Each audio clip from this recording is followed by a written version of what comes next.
This video is sponsored by Squarespace. More about them in just a moment. Don't believe everything you read on the internet. Abraham Lincoln. We're back with more misunderstood quotes and ideas from some of the greatest thinkers of all time. So let's get started. My name is Joe Foley, and this is Unsolicited Advice. 1. The ends justify the means. Niccolò Machiavelli. This is probably Machiavelli's most famous quote. Well, I say that. I also quite like the following Machiavelli quote that was found on Goodreads by one of my subscribers. Half of these aren't even Machiavelli. Some are Plato, Thucydides, etc. Doesn't anyone check these? Truly, one of his most eloquent lines. This notion of ends justifying means plays into our image of Machiavelli as a kind of unprincipled schemer who would stop at nothing to hang on to personal power. It reminds me of another of his most misused quotes. It is better to be feared than loved, but we'll have to leave that one for another day. However, I think that this broad reputational legacy is a little bit of a shame, because on the whole, Machiavelli's political philosophy is not unprincipled at all, and he largely does not mean that every moral or value must be abandoned at the drop of a hat for personal preservation, but rather that sometimes a leader has to, relatively rarely, do unscrupulous things for the good of their people. This is sort of a tricky one, because, for a start, Machiavelli never actually said the quote, "the ends justify the means," in these exact words. The closest phrasing is probably this line from the Discourses on Livy. It is a sound maxim that reprehensible actions may be justified by their effects, and that when the effect is good, as it was in the case of Romulus, it always justifies the action. It's not quite as catchy, so I can see why it's been truncated over the years. Here, Machiavelli is talking about Romulus, the founder of Rome, who killed his brother Remus in order to found the city. It's in the next line that we get a clue to what Machiavelli really means here. It is the man who uses violence to spoil things, not the man who uses it to mend them, that is blameworthy.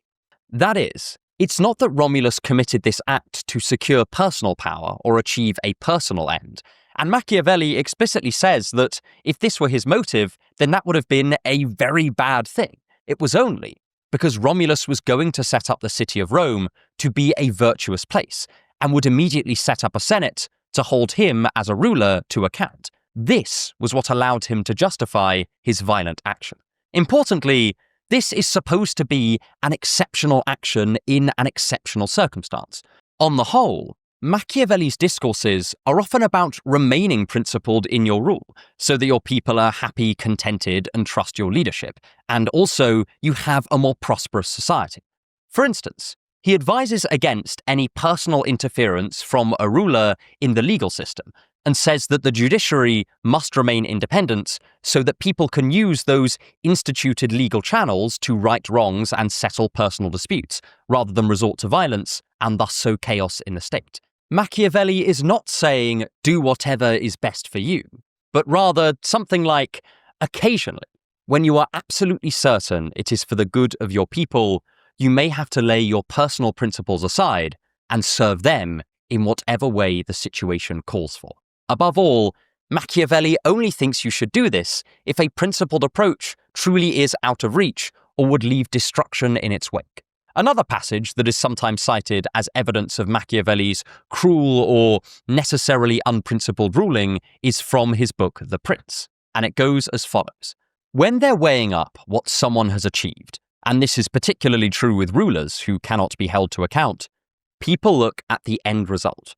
So, if a leader does what it takes to win power and keep it, his methods will always be reckoned honourable and widely praised. Machiavelli is talking here about how public opinion tends to go after a leader has made a decision. That is, he's not talking about what he thinks is the right thing to do, he is just describing how he has seen people react to events. Oftentimes, they pay very little attention to how something is done, but view someone as clever if a series of actions go well, and stupid if they go badly. Funnily enough, in the Discourses, Machiavelli specifically criticizes this tendency, as he says it blinds us to how poor decision-making can sometimes be salvaged by sheer dumb luck. It's a bit like how, in a lot of films that have a poker game in them, the winning hand will often be won because of the final card laid down on the table, which rescues our protagonist from being bankrupted since they have a hand that would otherwise be pretty useless. The thing is, as anyone who's played a little bit of poker could tell you, this is absolutely terrible poker playing, and anyone who did play like those movie protagonists would probably lose their house pretty shortly. Machiavelli is saying that a similar thing can happen in statecraft, but that most people just don't notice this. Now, none of this means that Machiavelli doesn't care about ends. Ends are still one of his primary focuses, and he does ask leaders to be practical in their decision-making, not clinging to ironclad sets of principles when it's clearly putting their own people at risk. But this is very different from the kind of end that a lot of people have in mind when they use the apocryphal quote above. They are normally thinking about egoistic ends, and they also tend to ignore a very important idea in Machiavelli's philosophy: the duty a leader has towards their people, that is meant to override all of their other concerns. The ends can't justify anything, because the particular end that Machiavelli has in mind is the good of the people in a ruler's city-state. That is the kind of end that could, in theory, justify an awful action, not merely opportunistic greed. But before moving on, I want to take a brief moment to thank our very kind sponsors, Squarespace. If you're looking to build a website, then you know it can be a real hassle. First, you have to choose a domain name, and then you've got to design the whole thing, and there's always this underlying fear that you're messing it up and creating something that doesn't just look messy, but outright unprofessional. But this is where Squarespace comes into play. They take all of that complexity and compress it down into a single platform. They also have ready-made templates to take all of that headache and annoyance out of website building. Additionally, they have a feature called Blueprint AI, which uses AI tools to help you make design choices, which is really handy if, like me, you're not necessarily that technologically gifted and don't have the mind of a graphic designer. Head to squarespace.com/unsolicited advice and use the code unsolicited advice to get 10% off your first purchase of a website or a domain name. But anyway, back to the video. 2. What doesn't kill you makes you stronger. Friedrich Nietzsche. Besides, God is dead and we have killed him, this is one of Nietzsche's most well-known quotes, though it's almost transcended his original usage to just become one of those bits of received wisdom that gets hung above toilets in suburban households. I wonder if this is where Nietzsche thought that this particular aphorism would end up. It tends to be used as a kind of feel-good phrase, a testament to human resilience in the face of hardship and the ability to bounce back from something unpleasant or hurtful. In the words of Kelly Clarkson, "What doesn't kill you makes you stronger. Stand a little taller. Doesn't mean I'm lonely when I'm alone." Again, there is a bit of standard misquoting here. This comes from the chapter Maxims and Arrows from Nietzsche's book Twilight of the Idols, which is one of his later works. The full statement reads as follows: "From the military school of life, what does not kill me makes me stronger." The first thing to note is that Nietzsche's not saying this as a general rule that holds for all humanity. The maxim is situated within the context of this military school of life. This makes a lot of sense, considering how Nietzsche thought a lot of people react very, very poorly to suffering and hardship.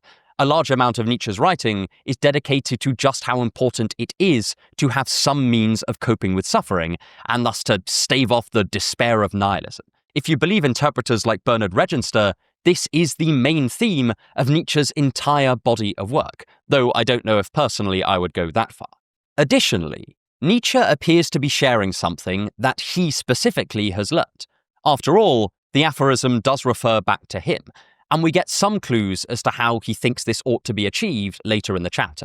A few lines later, we get the following aphorism, which seems pretty closely related to this one. "If we possess our why of life, we can put up with almost any how. Man does not strive after happiness, only the Englishman does that. A connection is thus made between meaning, or why, and the ability to make yourself stronger."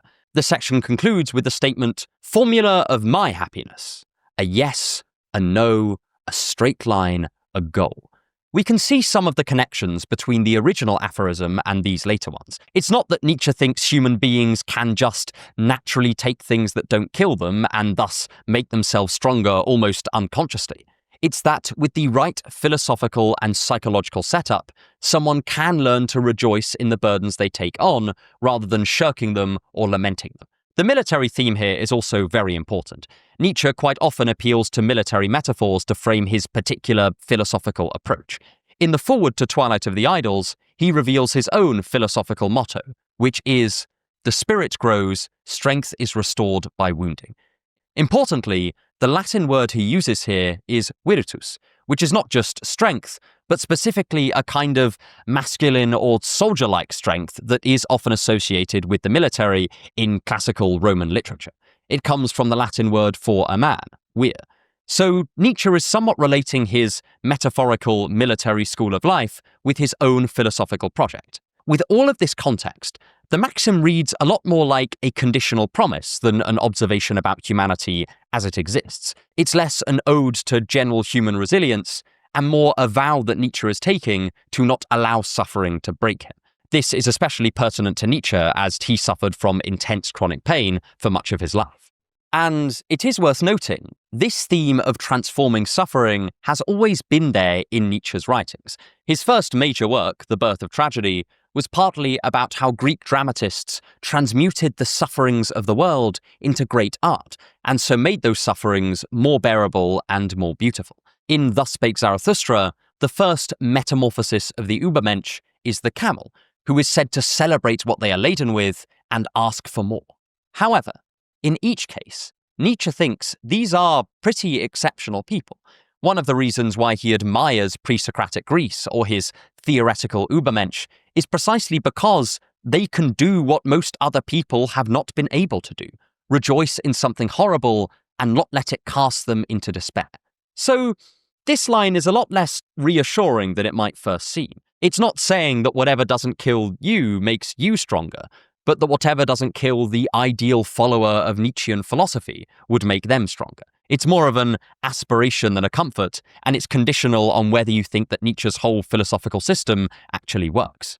But now for a misunderstanding that I see used online all the time. 3. The paradox of tolerance, Karl Popper. Personally, I don't know how Karl Popper would feel about his main legacy in the online eye being the paradox of tolerance. Within philosophy, he's much more appreciated for his contributions to the philosophy of science, where he outlined his famous falsification principle. That, in order for a statement to be scientific, it must make falsifiable predictions, which now seems almost borderline common sense. It really has filtered into the general way that we view science today. However, we find the paradox of tolerance in a mere footnote in a huge 700-page work, The Open Society and Its Enemies. The quote most closely associated with this idea is, "The paradox of tolerance.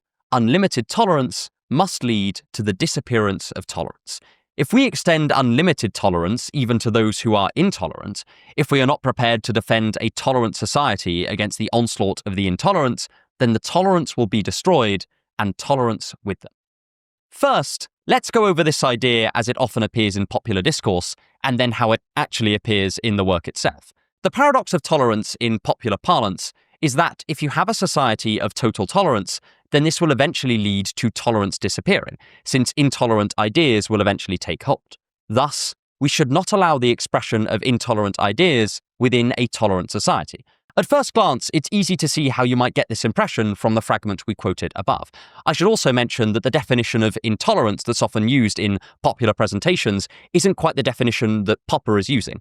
Popper tends to mean intolerance here to mean the kind of people who, if they took over a society, would severely limit free expression and turn it into a dictatorial or tyrannical state. Now, you can think what you want about this argument. You might even think it's a very good one and want to put up an independent defense of it. My point is, it's not what Popper says. It's not even what he says in that footnote, let alone the main body of the text. Let's quote from the very next line of the book.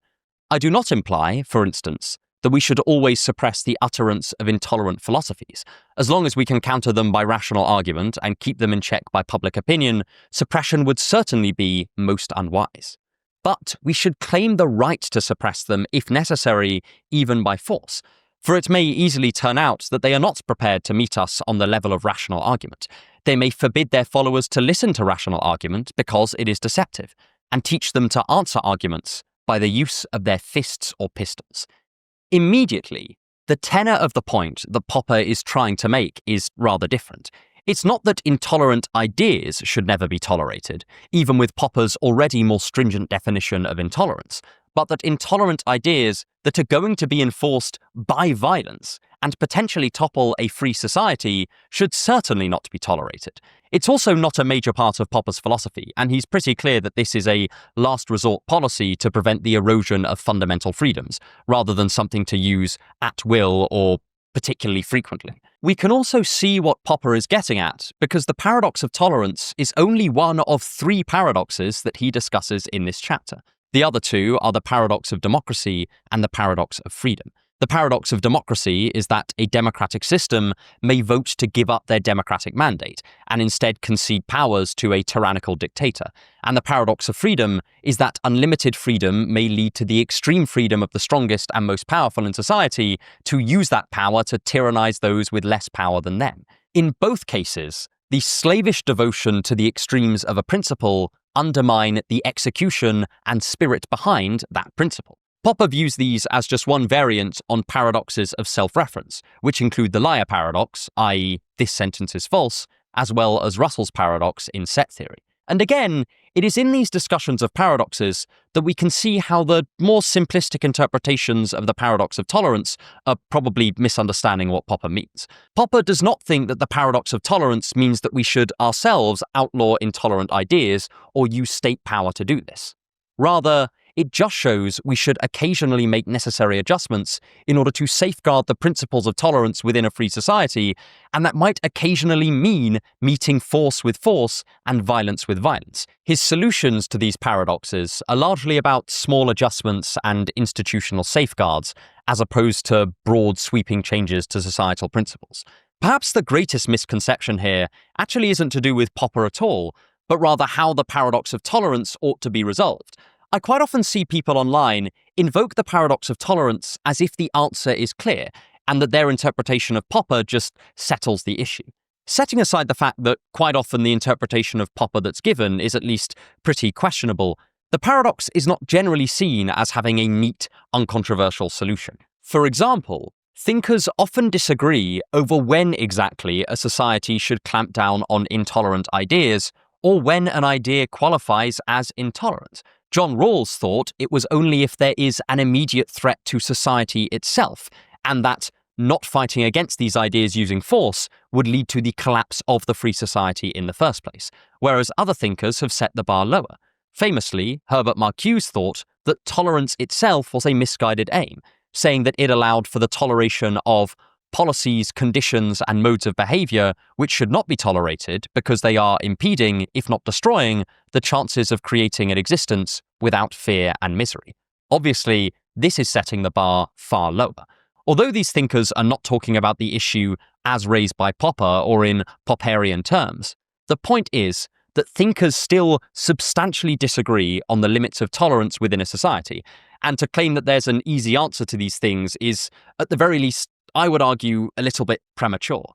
Separate from any direct misunderstanding, I wanted to talk about this idea because I think it is often used to flatten a series of really quite complex issues around free expression, free action, tolerance, and state intervention, and treat them as if they can just be settled by a pithy soundbite like, "Don't tolerate intolerance." I worry that what was originally a very interesting idea brought up by one of the greatest philosophers of the 20th century has slowly morphed into a sort of thought-terminating cliché. But anyway, onwards to one of the best-known ideas in the whole of philosophy. 4. Plato's cave. Plato.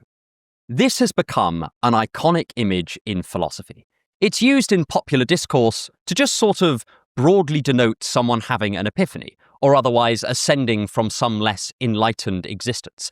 It's a little bit like how some people will tell you to wake up or invoke imagery from the Matrix if they think that your worldview is fundamentally faulty or underdeveloped. Plato's cave has kind of melded with these general images, and now just seems to mean having a profound realization of some kind. However, this is far from how Plato himself conceived of the cave.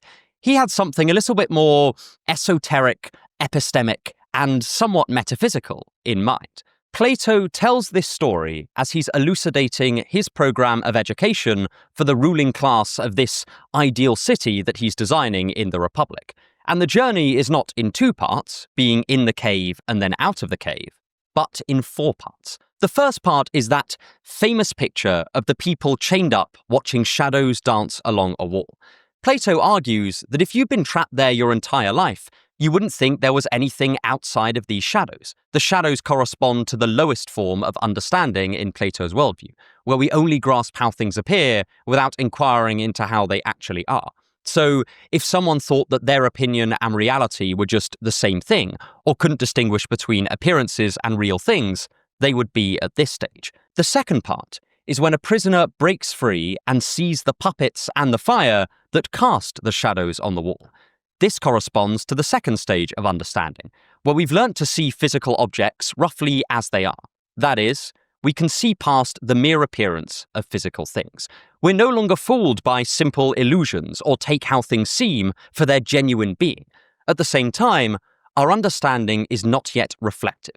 We are still stuck in the sensible world, and Plato thinks that is not all there is to reality. If we ascend beyond this point, we can reach the intelligible world and actually climb out of the cave. The third stage is maybe the most controversial regarding how people interpret it. Here, our prisoner emerges from the cave but is dazzled by the light, and so they can't observe the outside world directly, but rather see things from the outside world reflected in the water or the shadows that they cast on the ground.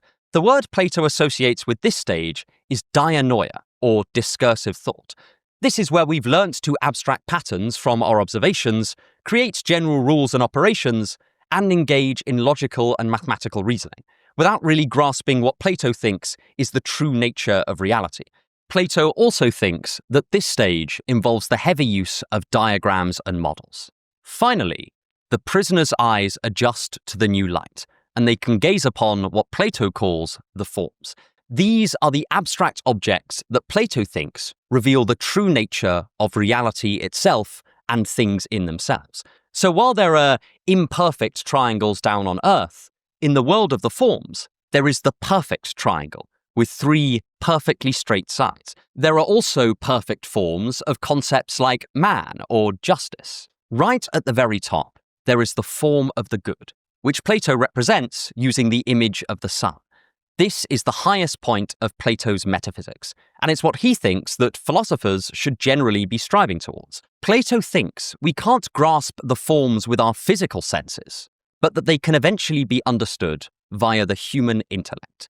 It's perhaps unsurprising that we've let go of the details of this image, because we no longer really think about most concepts in this Platonic way, except maybe for certain mathematical ones. However, the reason I wanted to include it here is because whereas a lot of popular uses of the cave analogy just contrast the first stage and the final stage, Plato emphasizes that we increase our understanding gradually, with long study and careful practice. Plato thought that the kind of education that would allow people to reach this level of understanding where they fully emerge from the cave would last at least 35 years, and possibly even 50.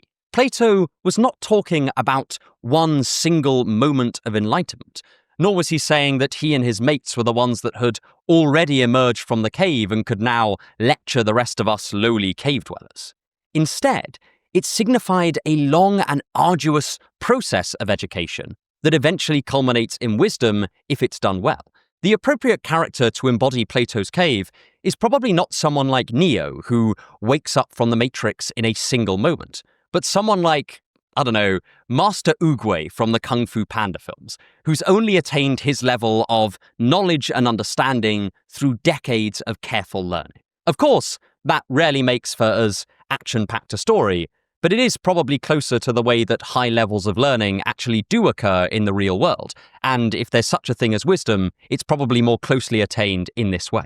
But anyway, on to the next one. 5. The Tabula Rasa. John Locke. The tabula rasa has become synonymous with the philosophy of the empiricist Enlightenment thinker John Locke. Tabula rasa is Latin for blank slate, though this isn't actually Locke's phrase, and he instead used the term white paper. Locke simply meant this to refer to his theory that we are created without any pre-existing ideas or experiences. He was arguing against contemporary innatist thinkers who thought that we were born with certain ideas already imbued within us. He was opposing the work of thinkers like Descartes, as well as theologians who had often posited that we were all born with the innate knowledge of God and the idea that we should worship it. Right, now for the misconceptions. Oftentimes, the confusion arises because the term blank slate or white paper seem to suggest that there are no fixed facts about human minds. That is, everything we are psychologically is just down to socialization or nurture, with little to no nature component. I've sometimes seen people say that Locke thought human beings could be made to do whatever you wanted, as long as you controlled their experiences and their environment. That, for Locke, a person was like putty and could be remade in any way with no consideration for innate capacities or dispositions or any properties that were fixed by human nature or that they were born with. This paints Locke as a kind of budding social engineer just waiting to reshape humanity according to his abstract and inscrutable designs. This is a far broader concept than Locke ever proposed, or indeed that almost any Enlightenment thinker ever proposed. Locke did not think that humans had no innate capacities or tendencies, and in fact, these capacities form a key part of his epistemology. He suggests we all have the innate ability to combine ideas, to abstract from particular cases to general principles, and to remember and compare things. Without these, he thinks we would never be able to learn from our experiences. He doesn't think that we gain these capacities from experience itself. He thinks we are born with them. We can think of it a little bit like sight. Everyone knows that humans are, in general, born with eyes, and thus with the potential to see. However, that doesn't mean that humans are born already knowing particular images. Locke is arguing against the second of these kinds of proposition, not the first. This is further clarified by a quote just a few pages after his reference to the human mind as a white paper. I think you'll agree that if a child were kept in a place where he never saw any colour but black and white till he was a man, he would have no ideas of scarlet or green, any more than a person has an idea of the taste of oysters or of pineapples if he has never actually tasted either. This is pretty clear that he's talking about ideas and not dispositions. Because Locke also never denied that humans might have innate proclivities in their behaviour. He thought we had a tendency to avoid pain, for example, and thought that different people had different natural aptitudes for different types of activity. For example, he says that the love a parent has for their children has been ordained by nature. In his essay, Some Thoughts Concerning Education, he takes pains to discuss the different kinds of abilities and temperaments a child can naturally have, and why this matters for the purposes of their education. This is markedly different from the idea that all human behavior is totally socially conditioned. I think that another contributing factor to the misunderstanding is that Locke was a really prolific writer and thinker, and so wrote on both epistemology and politics. And so this explicitly epistemic idea about how humans acquire concepts has been treated as if it were part of a grand political project. But these are very separate ideas. I wanted to include this one because I've seen a large number of people online argue that a key theme of the Enlightenment was that people were infinitely malleable and so could be socially conditioned to behave however you want. And many of them cite this Lockean tabula rasa idea as evidence of this. But infinite malleability was not really an Enlightenment idea at all. At best, it was floated by a few French thinkers over the course of the 18th century, and even then was a really quite fringe position. As far as I can tell, the idea of the human being as infinitely or near infinitely malleable is a much more modern one that largely grew out of a certain technological and psychological attitude in the late 19th and early 20th century. It's most closely associated with movements like psychological behaviorism. And while there are slight murmurs of it in the Enlightenment, it was certainly not Locke's position. And to characterize it as some sort of defining feature of Enlightenment thinking is, to my mind, massively overstating things. But next, we return to the ancient world to visit the father of Western philosophy. 6. All I know is that I know nothing. Socrates. I absolutely love this quote, and I'm somewhat heartbroken to report that, just like many others on this list, Socrates never uttered these exact words. We'll get on to what he did say in a second, but first we'll cover what I take to be the misconception.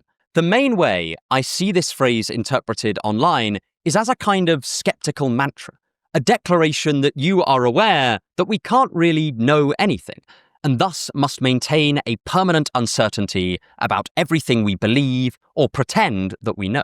Socrates' virtue, on this picture, was to know that he didn't know anything, and it was by this professed ignorance that he was proclaimed the wisest man in Greece. However, we can immediately see that this is not quite what Socrates must have meant, because in many Socratic dialogues, he does profess to know things. He says he knows why no philosopher should fear death, why no one aims directly for what is bad for them, and why the wise man is happier than the unwise one. These are knowledge claims and are totally incompatible with a characterization of Socrates as deliberately never claiming to know anything at all. So what exactly was Socrates aiming at here? Well, if we look at the original passage from the Apologia, we find that he's not so much talking about permanent ignorance, but rather the dangers of thinking that you already know too much. The statement comes in the middle of a story that Socrates is telling about how he managed to get so many people to be so angry with him and his philosophizing. In this passage, he is talking to a man who called himself wise. When I examined this man, my experience was something like this. I thought that he appeared wise to many people, and especially to himself, but he was not. I then tried to show him that he thought himself wise, but that he was not. As a result, he came to dislike me, and so did many of the bystanders. So I withdrew, and thought to myself, I am wiser than this man. It is likely that neither of us knows anything worthwhile. But he thinks he knows something when he does not, whereas when I do not know, neither do I think I know. So I'm likely to be wiser than he, to this small extent.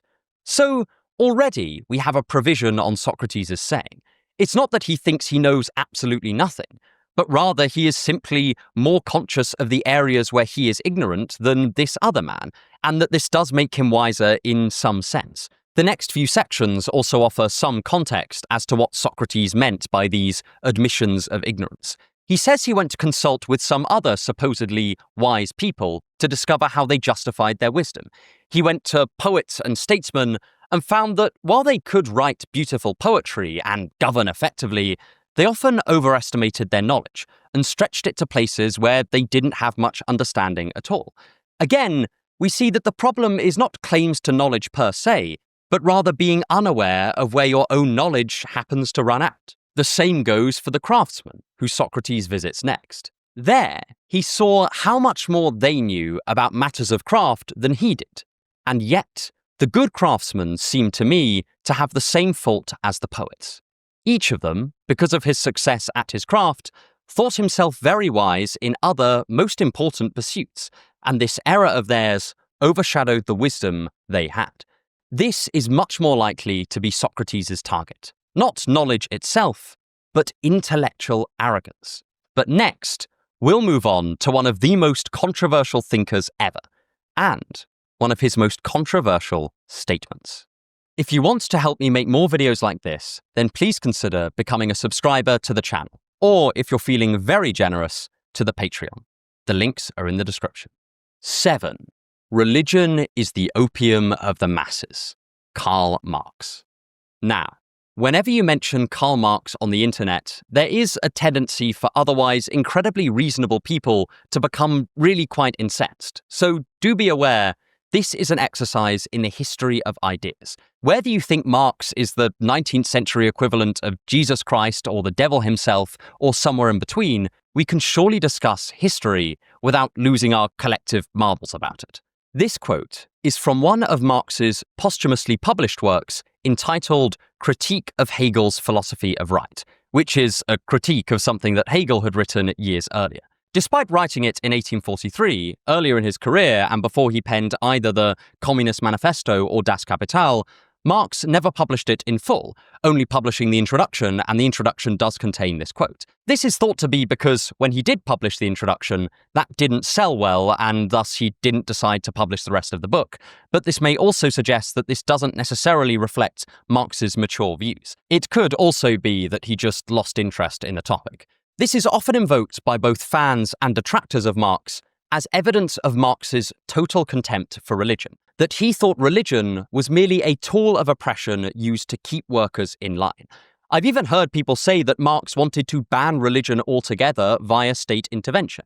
This is partly shaped by the fact that the German word Volk here has been translated as masses, whereas most people think it's better rendered as people, which doesn't have the same kind of condescending air to it. I also imagine that this reading of the quote has been influenced by some later socialist thinkers who were intensely anti-religious, like Lenin, or earlier thinkers who had influenced Marx, like the French writer Diderot. Lenin famously instituted state atheism as a policy in the USSR, and while it remained legal to have faith in private, it became increasingly difficult to hold religious assemblies or distribute certain religious texts.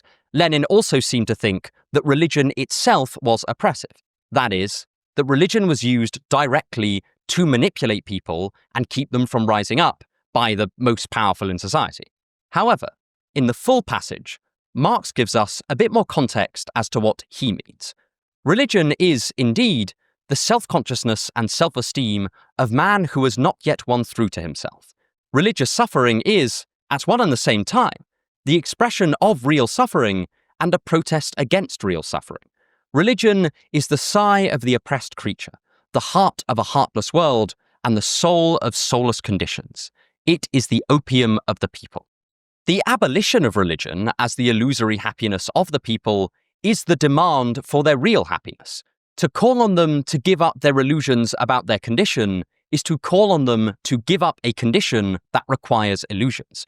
The criticism of religion is, therefore, in embryo, the criticism of that veil of tears of which religion is the halo. Two things about this passage immediately spring to mind. The first is that Marx's picture of religion is not of a priestly class imposing their will from above, as it is in Lenin, or even arguably in parts of Nietzsche. It originates from the oppressed creature as a means to cope with their condition, as incidentally it is in other parts of Nietzsche, although Nietzsche and Marx obviously mean this in very different ways. Marx seems to think that religion is a natural outgrowth of an unbearable situation, one that requires illusions. The second is that it doesn't seem like Marx is arguing to ban religion by edict or anything like that. Rather, he thinks that religion would naturally dissipate once the conditions that led to it were no longer there. If Marx wanted to ban religion, we would also expect it to come up in his later works, ones where he's actually outlining what his communist society might look like and the kind of decisions that a communist society might make. But Marx basically stopped writing on religion in any depth after the mid-1840s, when he was in his mid to late 20s. This is not what we would expect if Marx thought that religion was one of the greatest evils in the world, or that it inherently held up some kind of oppressive structure. The theologian Roland Barthes also says that opium would have been conceived of very differently in the 19th century, where it was seen as a medicine with unfortunate addictive properties, than today, where it's seen as a dangerous substance. Barthes points out that Marx himself used opium as pain relief, as was common in that period. So we must read this quote with that as context. Thus, when Marx argues religion is the opium of the people, he's not likely to mean religion is evil and must be banned, but more like religion is an imperfect response to material suffering that will naturally wither away as that suffering is combated through other means. Of course, this doesn't mean that either interpretation genuinely reflects the causes behind religious belief. Some more recent work in religious psychology suggests that death anxiety might play a huge part in the development of religion. But considering how often I see this phrase used in discussions around the causes and impact of faith, I thought it was gently worth talking about here. Right, that's all I have for today. If you want to check out my last video on misunderstood philosophical quotes, you can find it right here. Thank you so much for watching, and have a wonderful day.